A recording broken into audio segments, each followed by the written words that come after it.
85. Ya kan? Keren banget kan? Kejelasan clearance. Nah, yang berikutnya nih, jelas apa yang mau kamu bahas tuh jelas tuh di uraian latar belakang tuh. Nah, sekarang kan proposal udah. Kalau menurut Cap, pengalaman Cap menulis, pasti belum jelas. Kok bisa Cap? Lo ya jelas lah, kamu belum dapat datanya. Nanti kalau kamu dapat datanya, kamu kayak ngisi SPT itu loh. Udah ketahuan nih pajaknya di sini, tarifnya berapa, penghasilan kena pajak, biaya berapa, laba, penghasilan bruto. Ya, jadi ini kan nanti ketahuan nih datanya nih. Nah, tulis ke belakang. Di mana ya di proposal itu kan ada bab 1 itu kan sebenarnya proposal itu ya kan. Cuman nanti tidak ada kata akan lagi tapi telah ya kan. Kalau itu kan rencana kan menulis, meneliti akan. Nah, di proposal gitu. Kalau udah menulis beneran ya peneliti telah. Kemudian relevan dengan landasan teori dan kerangka pikir. Relevan datanya, informasi, bahan yang digunakan, jelas cukup jumlahnya ya, nggak lebih, nggak kurang. Kemampuan mengaitkan, nah ini mulai berat nih. Dia mendialogkan kan antara teori versus peraturan versus data lapangan. Ya kan, ini ada gap. Ada gap. Kayak gimana nih? Nah, kalau kualitas kan bertanya-tanya, apa sih sisi positif pendukungnya, sisi negatif penghambatnya, alternatif yang dilakukan oleh KPP. Kalau objeknya atau informannya Pak Tani yang menggunakan insentif PPN bersubsidi untuk pupuk ya, dia akan kita tanya juga, apa sih Pak positifnya dengan adanya subsidi ini, negatifnya gimana Pak kurangnya? Apa nih Pak yang Bapak lakukan selama ini untuk bisa tetap survive kan gitu. Nah itu, ini yang berat mulai di sini nih.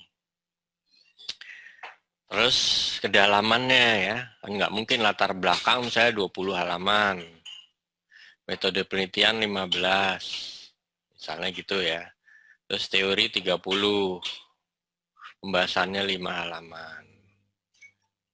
Ngapain kalau gitu? Nggak usah nulis aja, ya kan?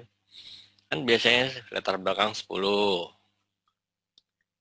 15, teori 20, pembahasan 40. Ya kan enak kan nih 60, 25, 85 halaman. Tambah kesimpulan saran deh. Mungkin 10 atau 15. Ini gendut jadinya. Jadi bentuknya seperti ini. Nah, gede di sini.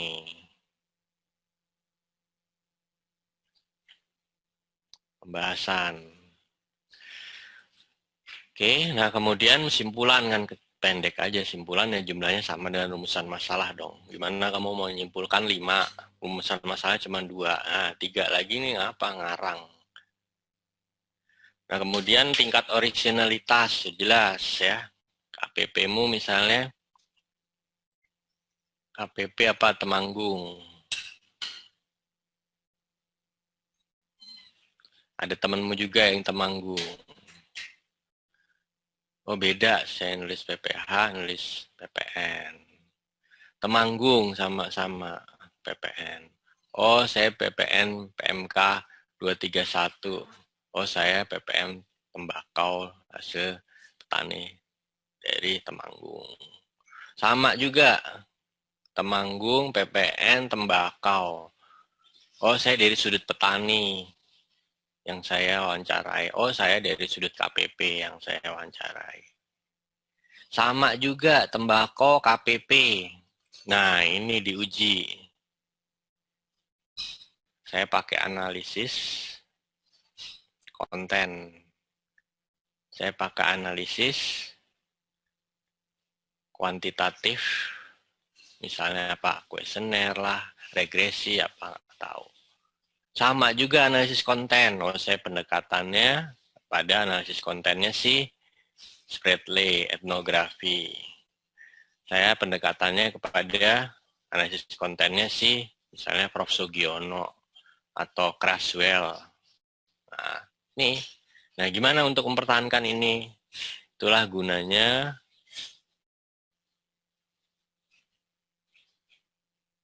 Dosbing. Ya. Dosbingnya santai-santai aja, ya udah dia lolos proposal, nulis kayaknya santai di ujung. Dosen penilaian ini nulis apa sih ente nih? Nah, misalnya gitu. Jangan sampai kamu ya. Dosennya nggak aktif nih, kamu yang aktif. Kamu udah aktif, dia nggak aktif, ya ngobrol sama dosen yang enak sama kamu buat ngobrol. Ikut dia, Zoom-nya dia. Ajak, minta izin. Saya kalau ada diskusi-diskusi, saya ikut cap, misalnya gitu, dan seterusnya. Nah, itu penilaian. Oke, nilai C lulus sih kamu. Nih, di KTTA-mu, ya. Tapi tidak lulus di studimu, udah pastilah. Ini C, orang udah nih, hancur kan IP-nya pasti. Jebol, ya kan. Nah, itu tidak saya inginkan ya. Kalau saya walaupun hanya megang 3 kelas penelsos, saya nggak mau anak-anak saya di kelas penelsos saya itu asal lulus. Seperti itu. Oke, kita naik ke atas lagi. Nah, sampai sini kan tadi kita nggak usah bahas. Nah, ini masuk bahas. ATTA nih ruang lingkupnya apa sih? Nah, ini kan berarti materi pokok bahasan. Menerapkan, nah ini memang membingungkan nih. Implementasi dan menerapkan tuh ya sama. Ya udah kita ikuti aja dengan ini ya. Menghubungkan, oke dia memang beda. Nih, menerapkan implementasi kan sama. KPP adalah implementor PMK nomor sekian. Pak Tani adalah penerima dampak implementasi PMK sekian, ya kan? Sama-sama menerapkan. Dia menerapkan dampak, KPP menerapkan aturan sehingga berdampak bagi Pak Tani. Kemudian membuktikan ya misalnya PP ini untuk meningkatkan kesejahteraan petani karena pupuknya dibutuhkan untuk petani adanya subsidi. Nah, buktikan bagus nggak atau netral atau ya ada yang bagus ada yang enggak. Nah, ini biasanya yang jujur pasti ada positif ada negatif. Nggak mungkin kebijakan itu tidak mungkin 100% positif 100% negatif. Itu impossible. Itu aja. Jadi kalau kamu udah nulis nih, nanti semuanya ini, dosen penilaimu jeli, impossible. Pasti nilaimu tuh, kalau jujur, nggak mungkin A. Ya, karena seluruh kebijakan pasti ada positif negatif. Maka kita harus membahasnya berimbang. Kenapa? Karena kita mahasiswa, bukan orang KPP. Posisi kita di sini. Kita harus melihat KPP secara ilmiah. Berimbang, aktual, terpercaya, sesuai kaidah-kaidah ilmiah. Apa semuanya ini? Teori ya. Kalau ada yang nulisnya literatur, studi literatur berarti teori, gap antara teori dan peraturan. Nulisnya tentang penerapan ya, aturan ini diterapkan gimana. Praktiknya ya datanya ini, fenomena nih, peristiwa. Oke, nah pedoman penulisan bla bla bla bla, nah diulang lagi nih PUB. Kemudian mencegah plagiasi segala macam ya, itu ikutin aja BAK ya. Ketentuan mengenai pedoman pencegahan. Nah, tunggu aja gimana pencegahannya. Ini skripsi semuanya nih. Kita lihat KTTA-nya. Nah, menyusunan proposal. Ini sebenarnya udah meneliti kamu nih kan. Karena mencari latar belakang, menyusun ya kan. Mengumpulkan data. Jelas karena metodologinya udah jelas. Sebuah peristiwa nih, Ada orang bikin donat. Sini orang antre beli donat. Konsumen nih.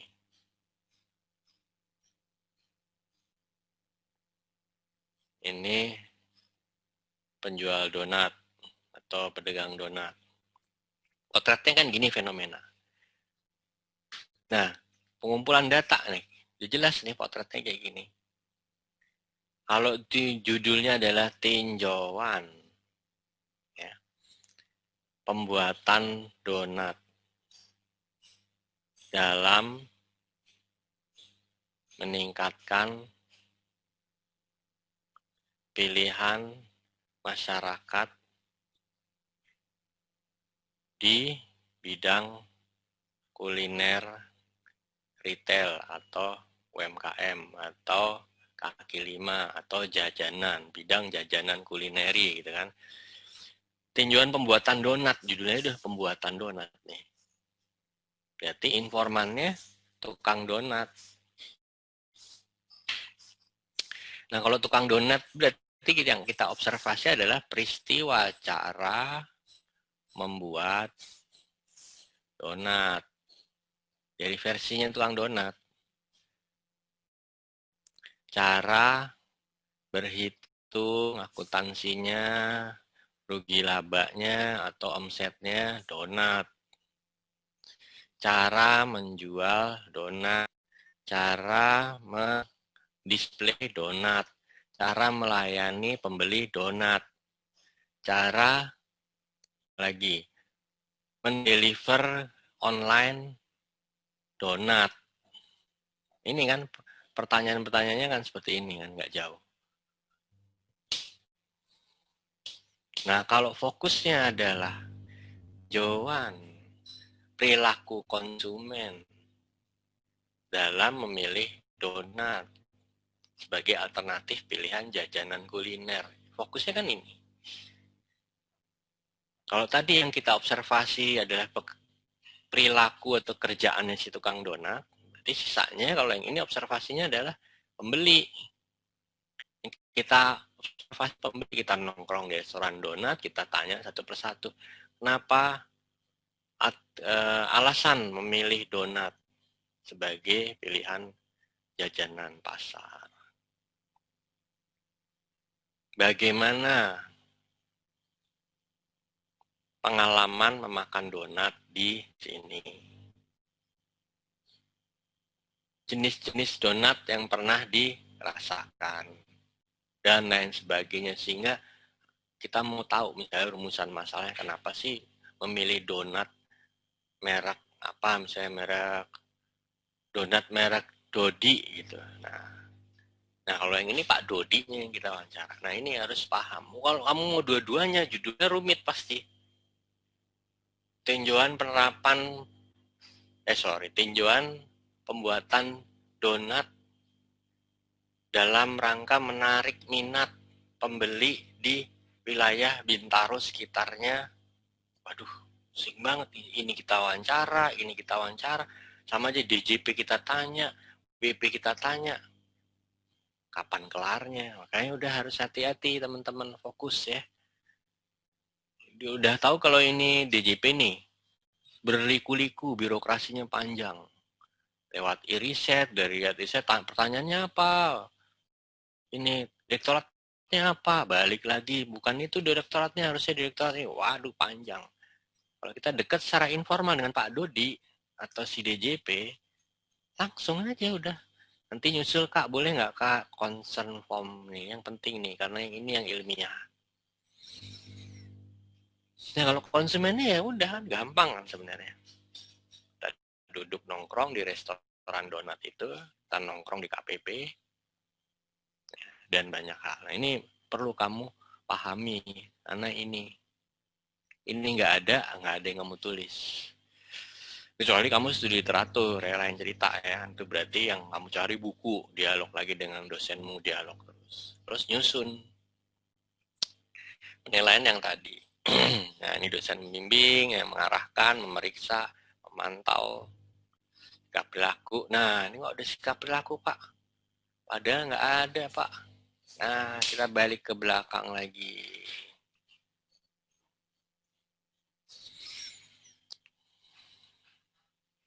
Nah, ini kan Dosnil nih. Dosnil 2. Dia kan nggak kenal kamu.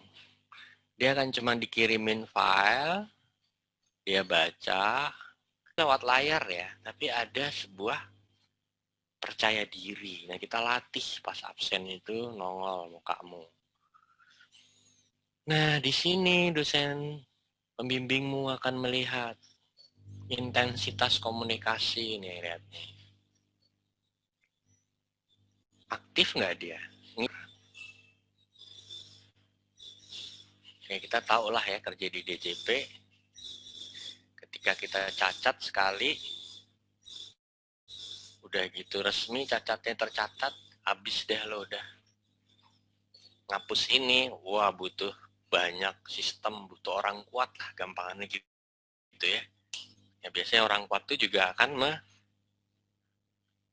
jadi kita hutang budi sama dia kan. Wah orangnya si Anu nih, gerbongnya si Anu. Kayak gitu yang terjadi. Nah, Skep nggak mau kalian jadi kayak gitu. Nah, latih dari sekarang.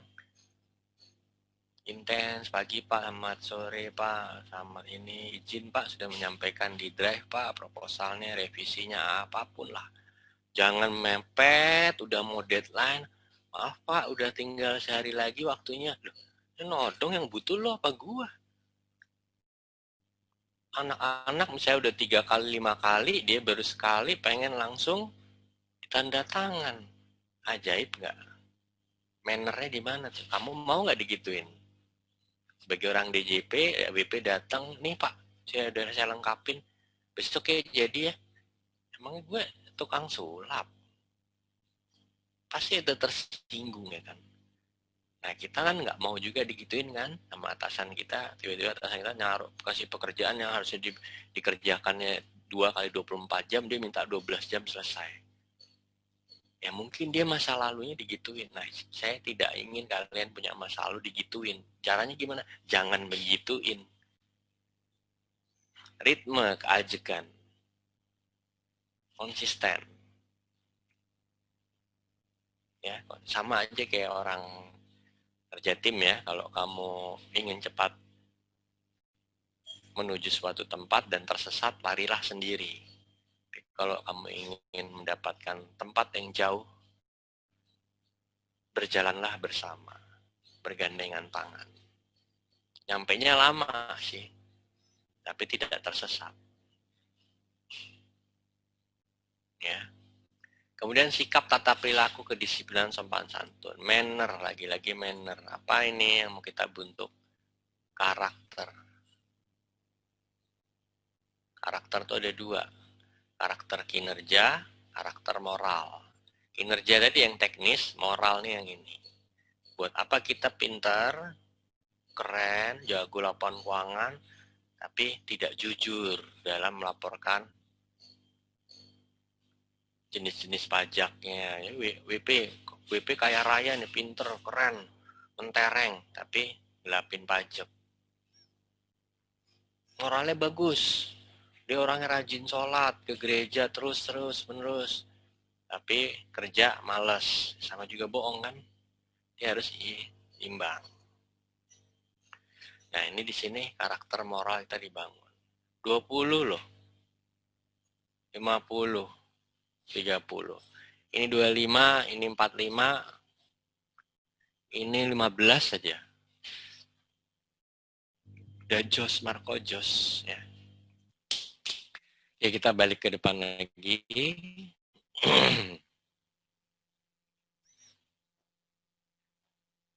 Pastikan tercatat di routing slip. Jangan sampai lewat ya. Formatnya udah ada ya, udah nggak perlu dibicarakan. Nah ini penilaian segala macam tadi udah kita omongin. Kita langsung masuk ke isi.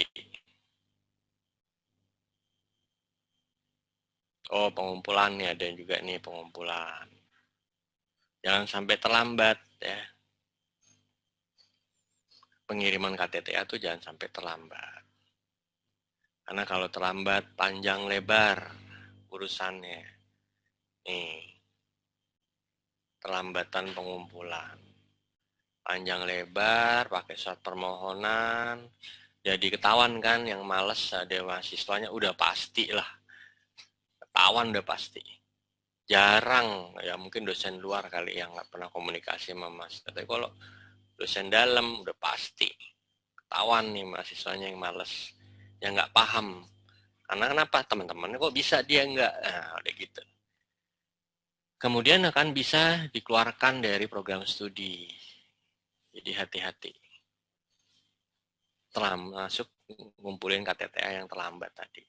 Kalau menurut Cap sih kumpulin aja dulu, ancur deh. Nanti pas mau menjilid, mencetak, baru kita perbaiki. Ya tentu ngobrol sama dosping dong. Kita pakai taktik dong, yang pinter dong, ya kan? Sama kayak SPT pembetulan gitu loh. Tapi caranya jangan nodong ke dosennya. Dia akan, ya kayak kamu ditodong kan nggak mau, gitu aja. Balikin aja ke diri kita sendiri kan. Oke, kita ngomong ke penulisannya sekarang. Nah, seperti ini sudah sebaiknya tim TPP bikin template ya, nggak perlu dibahas terlalu jauh. Nih ada gini-gini nih. Capek lah dosen udah bimbing konten yang jauh lebih penting masih di nyari-nyari. Ini bener nggak penomoran halamannya? Innalillahi wa inna ilaihi raji'un. Kapan kelarnya yang bahas konten? Nah, kalau dosen bimbingmu membahas kayak beginian terlalu panjang, ya sudah. Alamat deh, kamu akhirnya tadi yang bagian D mengaitkan, menghubungkan kedalaman, dangkal, jangan sampai tuh gitu. Kalau dosenmu nggak menguasai konten itu gimana? Tadi, kamu kan punya temen dosen, teman-teman yang lain. Dia punya dosen yang mungkin mau diajak diskusi bareng. Nah, jaringan itu kamu gunakan. Ngobrol. Gue nggak ngerti PPH yang ini dosen lo ini ya. Boleh dong gue kapan pas lagi diskusi rame-rame gue diajak Zoom dan lain sebagainya. Nah, paragraf harus ada kesatuan gagasan utama. Satu paragraf misalnya. Loncat ke paragraf berikutnya. Nah, ini gagasan ini diselesaikan dulu. Lanjut di sini bunyi gagasan berikutnya, lanjut masuk ke awal sini bahas lagi. Jadi semuanya koheren, dikembangkan, saling mendukung, jadi tidak terpenggal-penggal. Kalimat menggunakan efektif, ya SPOK aja paling gampang, kalimat aktif, ya itu paling gampang. Jadi sering-seringlah menggunakan kalimat aktif. Kemudian setiap paragraf dan seterusnya, ya ini clerical banget ya. Nah, footnote nih ya baiknya tidak dipakai kalau Cap sarankan, karena ini merupakan tambahan informasi. Rugi banget kamu ngilangin halaman kan berarti nanti, karena dia pendek kecil di bawah, mendingan diangkat menjadi penjelas gagasan utama paragraf. Bahasa yang digunakan kalau belum ada ya sudah cari di kamus, gimana bisa cari sendiri ya. Kata kita ubah jadi penulis. Nah, ini kaku nih, harusnya juga saya penulis peneliti.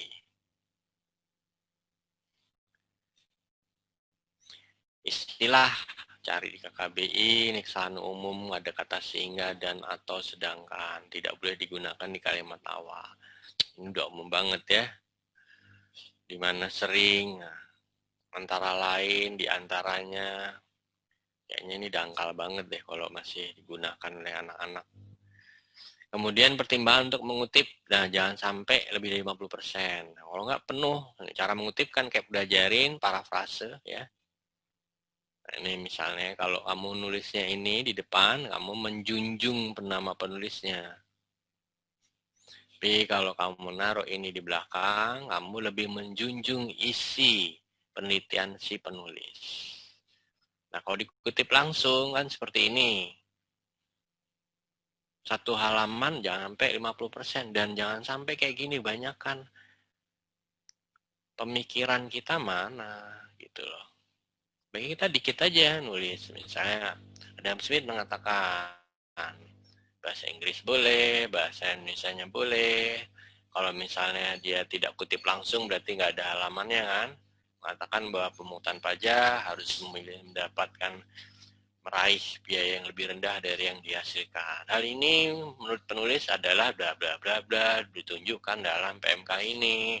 Dalam perlakuan penagihan, kepala seksi telah melakukan prioritas dan belajar dan seterusnya. Nah, gitu loh.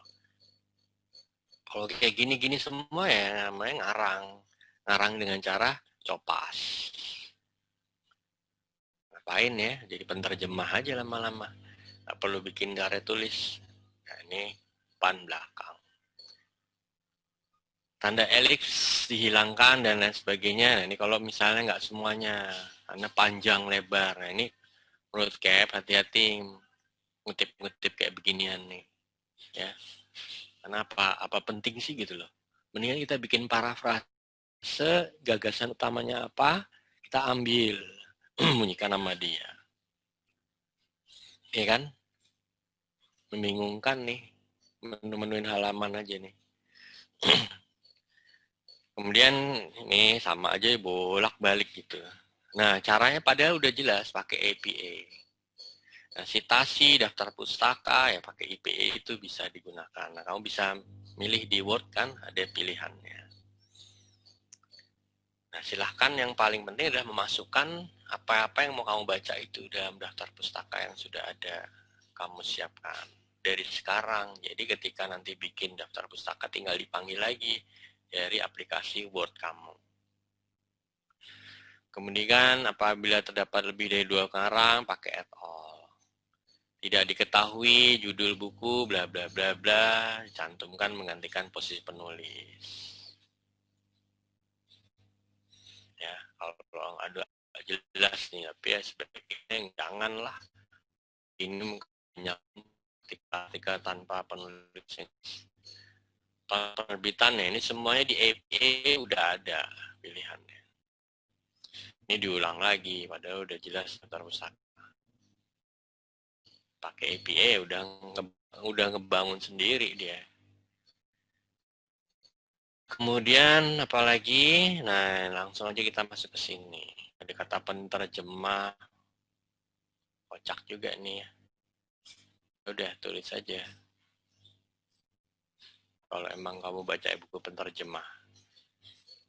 Suka bertanya-tanya kalau misalnya saya ngutip langsung dari URL ya, URL itu ada nanti di dalam APA itu. Jenis apa sih? Nah, itu kita tulis di situ. Nah, yang paling sering bertanya kan kalau dokumen resmi, misalnya aturan kan gitu ya. Ini Kementerian PMK nomor Peraturan Menteri Keuangan nomor PMK nomor tentang tanggal. Udah ya nggak mungkin kan ada ini orang diterbitkan tulisan di Kementerian Keuangan. Nah, mungkin perlu diakses. Misalnya gitu. Sebaiknya sih ya kita PDF-nya lah ambil. Jadi ini nggak perlu lagi bikin jelek. Daftar pustaka tuh ada gini banyak. Kecuali yang nggak ada PDF-nya. Nah, bunyiin kayak gini ya. Dia tulisan orang yang penting banget profesor mana kayak apa. Tapi jangan kebanyakan ya. Karena kadang-kadang tuh isinya sampah. Kayak blog-blog tuh kan isinya orang ngecopas isi orang lagi, ngecopas lagi, copas lagi, nggak jelas.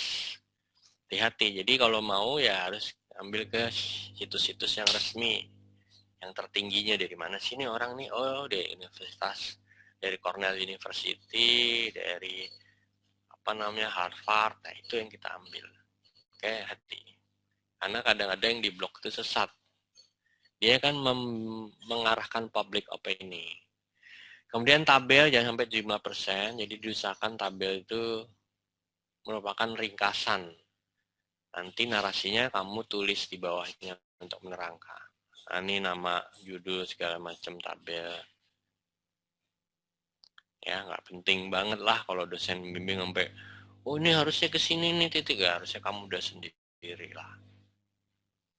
Capek habisin waktu dosen bimbing tuh. Oke, nah apalagi penjilitan kertas, waduh, bacalah ini. Nah, sistematika penulisan nih sekarang nih. Ada bagian awal, halaman judul, persetujuan nih apa nih? Oh, ini proposal, udah lewat ya. Kita masuk ke penulisannya.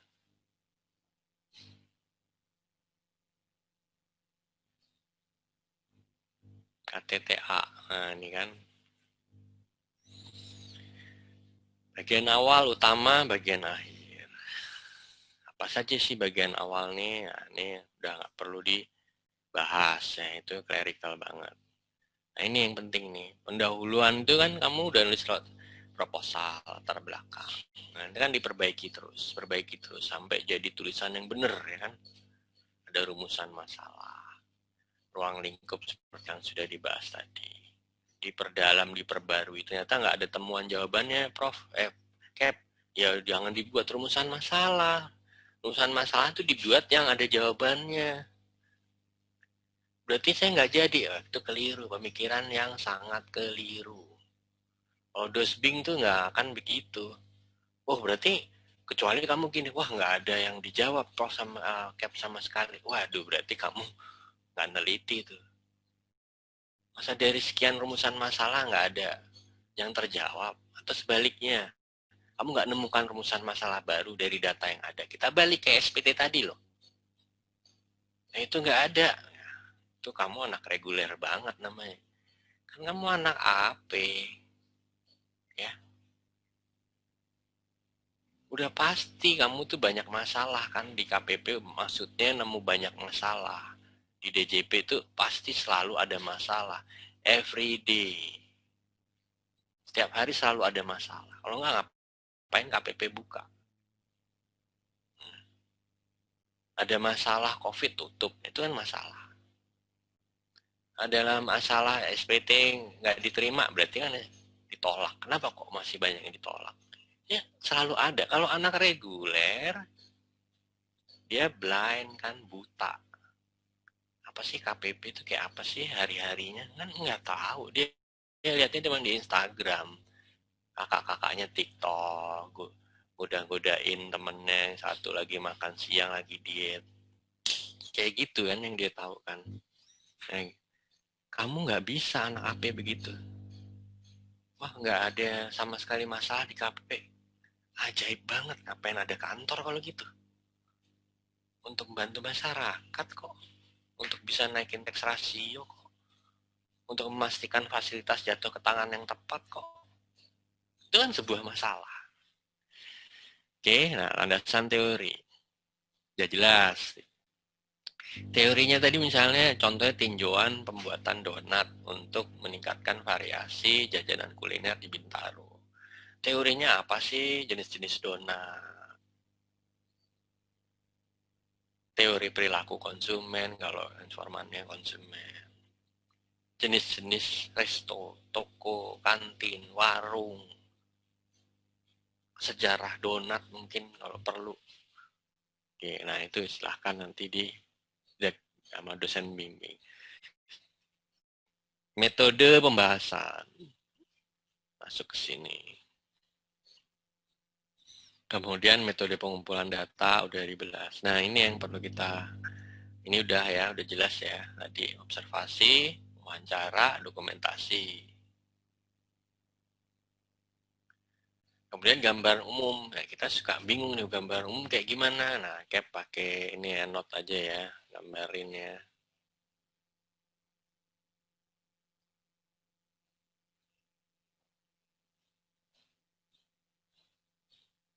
Tadi gambaran umum. Ya tulis satu pertama. Sejarah, ini subbab nih ya. Misalnya ini bab 2 ya. 21. Sejarah berdirinya. Ceritain kan, berdasarkan PMK berapa. Dulu masuk wilayah KPP mana saja. Yang dia WP-nya masuk ke situ. Berapa luasnya awalnya, membawahi berbagai sektor apa. Misalnya boleh, sehingga perlu dibangun cara ini. Komposisi pegawai. Berapa?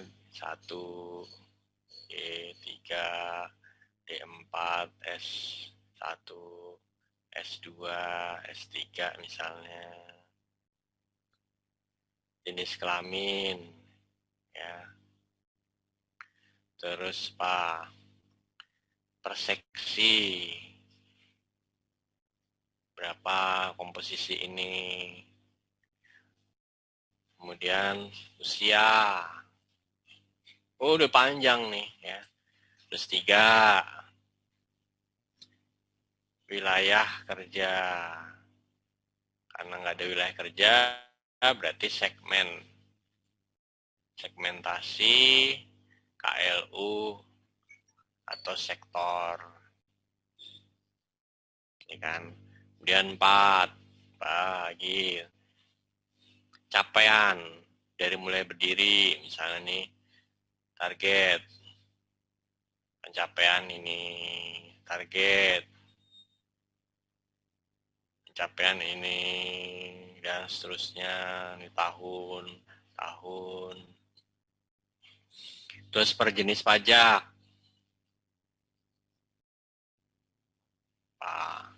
PH, PN, pecah lagi, impor kek, apa kek, output kek. Nah ini udah cerita panjang lebar. Oke, Karlina tinjauan tentang apa, Karlina? Nah, penagihan ya. Ya, nah kemudian 5, baru di sini dicuplik sedikit. Misalnya Renstra atau rencana kerja, seksi penagihan. Nah, ceritain sedikit jenis-jenis tunggakan, sisa tunggak.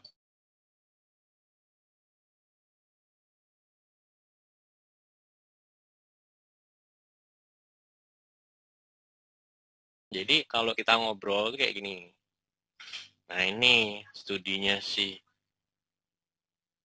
Karlinya ini penagihannya. Nah, ini menceritakan KPP Madya secara umum. Nanti setelah udah masuk pembahasan, nah, bagi 2. Misalnya bab 3 ya, adalah temuan atau hasil. Ini isinya data semua nih.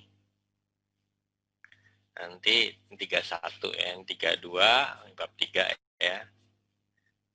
Pembahasan apa sesuai dengan teorimu itu. Nah, kalau sebelumnya ada teori ya mungkin di sini teorinya apa. Ngikutin aja itu. Gunanya itu dosen membimbing. Nah, kamu udah bisa semuanya bikin gambaran umum kan, yang bisa dicari di internet, di website resminya, seperti itu. Jadi nggak terjebak lagi. Gambaran umum jadinya seolah-olah datanya, wah keliru. Gambaran umum yang umum orang bisa nemuin, tanpa harus neliti susah payah. Itu aja kalau anunya praktisnya, definisi praktisnya. Bandingkan. Ya. Oke, rekomendasi kata 3.000 sampai 15.000. Kalau cap saranin sih antara 7.000 sampai 10.000 aja. Jadi nggak menu-menuhin. Nggak ada persentase nih. Ya. Jadi kalau mau ngitung persentase ya tadi yang cap sampaikan. Sampai kayak buah pir.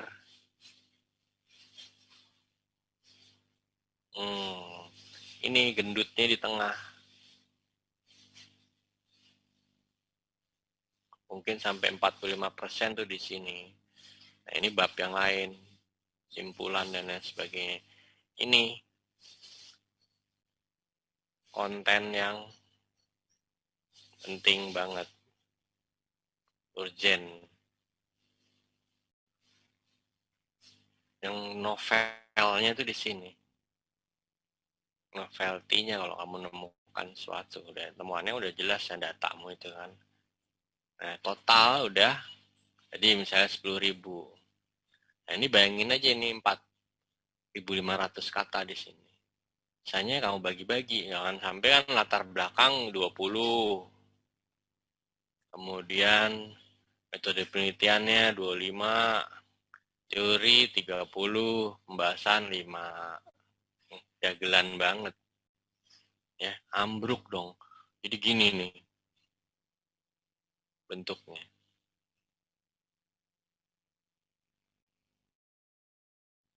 Kacau ya kan. Atau gini, nggak latar belakang nggak jelas, metode penelitiannya nggak jelas, bahas ngalor ngidul udah pasti nih. Simpulannya juga ngalor ngidul. Nah, kacau. Ini kayak buah pir aja lah. Seperti itu. Oke.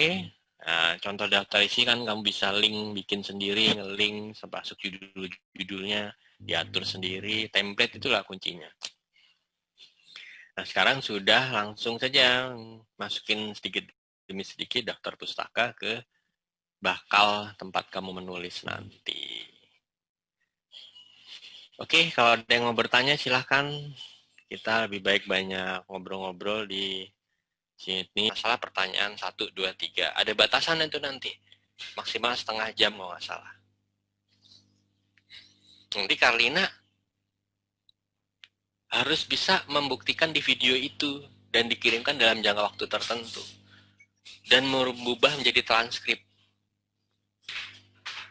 Videonya dimasukin ke drive, kemudian ditranskripkan jawaban-jawabannya dalam bentuk tulisan, dikirim ke drive yang ditentukan. Nah, kita harus berpikir, apakah Karlina atau orang di KPP Madya Makassar tadi mau tanpa surat resmi permohonan wawancara? Kira-kira gimana Karlina? Mau nggak?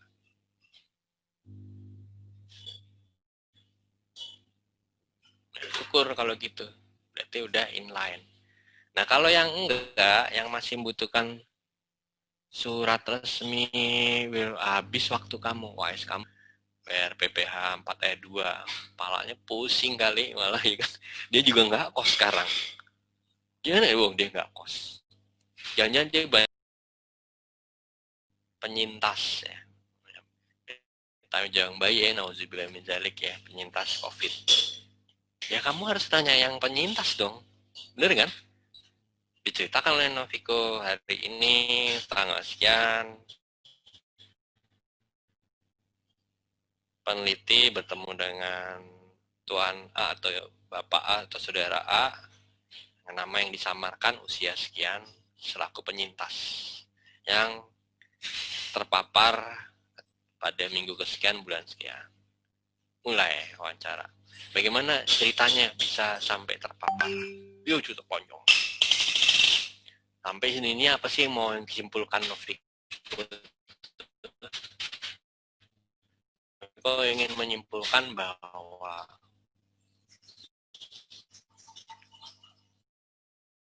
kerumunan kan gitu. Terakhir pertanyaan pamungkasnya itu, emang jadi Anda tuh dari kerumunan deh? Iya, udah deh percaya deh. Nah di situ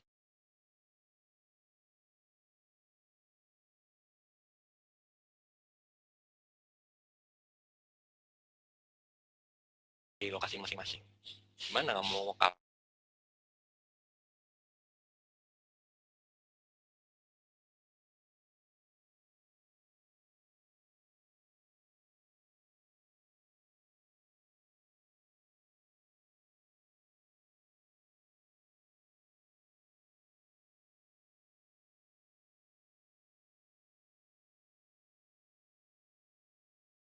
tuliskan di situ?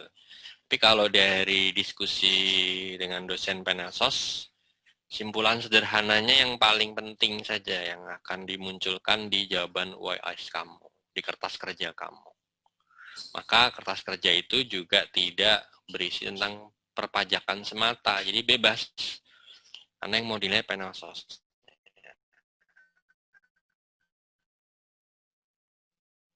Sampai di sini bisa Ya, Oke, izin tanya lagi. boleh. Jadi nggak plek sama perkataan narasumber gitu kan? Oh, kalau hasil wawancara nggak bisa gitu, Mas. Harus persis pelek, Mas. Saya contohin ya. Sebentar, saya bukakan filenya.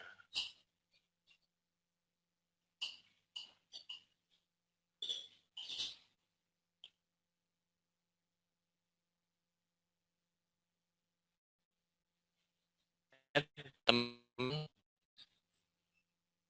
Bisa kayak Bisa. menanggapi hal ini, Kepala Kantor KPU Pondok Aren mengakui masih perlu adanya perbaikan penyuluhan pajak BDS ini. Nah, ini kalimat dia nih, full.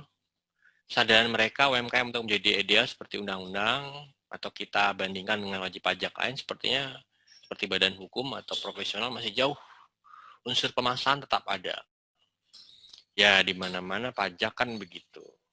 Pencarian data untuk memperluas basis pajak sangatlah penting. Sosialisasi saja belum optimal menaikkan kesadaran masyarakat. Ada semacam pendekatan. Bisa sanksi, bisa insentif tergantung yang akan dihadapi. Nah, ini kalimatnya kan dia karena pejabat ya, tentu akan lebih formal. Nah, kita lihat kalimat si UMKM. Kita ketik. Nah, ini. Untuk lebih mengetahui motivasi UMKM menjadi patuh, wawancara kepada mereka telah dilakukan. Saya baru bergabung dengan komunitas.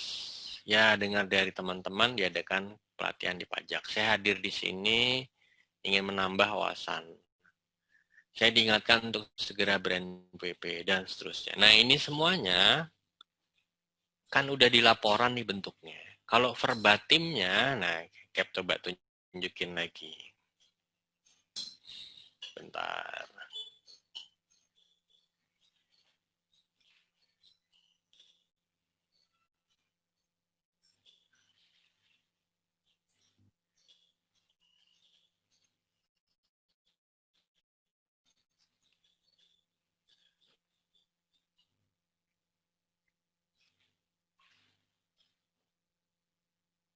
Data informasi KPP Tegalaga. Ada time recordnya. Ini peneliti saya, nggak cuma saya sendiri, ada peneliti lain. Terima kasih bapak-bapak, bla bla bla bla. Nah, ini kan dia jawab nih, Pak Slamet Irianto ini. Jadi kalau sejarahnya sebenarnya mungkin gini ya, kami masih waktu di Kanwil kan kepanjangan tangan kantor pusat untuk menjadi katalisator teman-teman, bla bla bla. Ini persis kalimatnya dia. Ada kata datang, ya gitu, bunyinya datang, ngundang, ngundang. Ya, jadi kalimatnya nah, ini apa seperti dia diboncengi, siapa dia, kata-kata dia. Nah, ini yang akan ketahuan nanti ketika videomu itu diupload. Oke, cukup jelas. Jadi jangan, mendingan bahasa aslinya lah intinya gitu, native-nya. Nah, dari situ menyimpulkannya lebih enak. Nah, kalau misalnya kamu mau menyantumkan kertas kerja cara menyimpulkan codingnya, ya lebih mungkin nggak diminta di UAS. Di UAS daripada kamu nggak latihan ya, sekaliannya latihan. Toh cuman dibatasi setengah jam. Nah, penelitian yang nanti kamu kerjakan tuh bisa 3-5 jam hasil wawancaranya. Wawancara setengah jam tuh bisa ngabisin kertas sampai 20-30 halaman lebih loh verbatimnya. Kecuali kalau wawancara dalam kondisi termenung, sama-sama diam, kayak lagunya Zambrut gitu ya. Itu mungkin nggak terjadi apa-apa ya. Apa mungkin gitu kan. Jadi wawancara ada dialog. Itu kita harus mau berusaha mendapatkan informan yang mau diajak Zoom. Yang paling enak kan Kita lihat wajahnya, dia lihat kita bisa rekam sound dan visualnya dia, gesturnya dia. Ya, kalau kita kira nggak nyaman, ya kita jangan lanjutkan pertanyaan yang bikin dia nggak nyaman.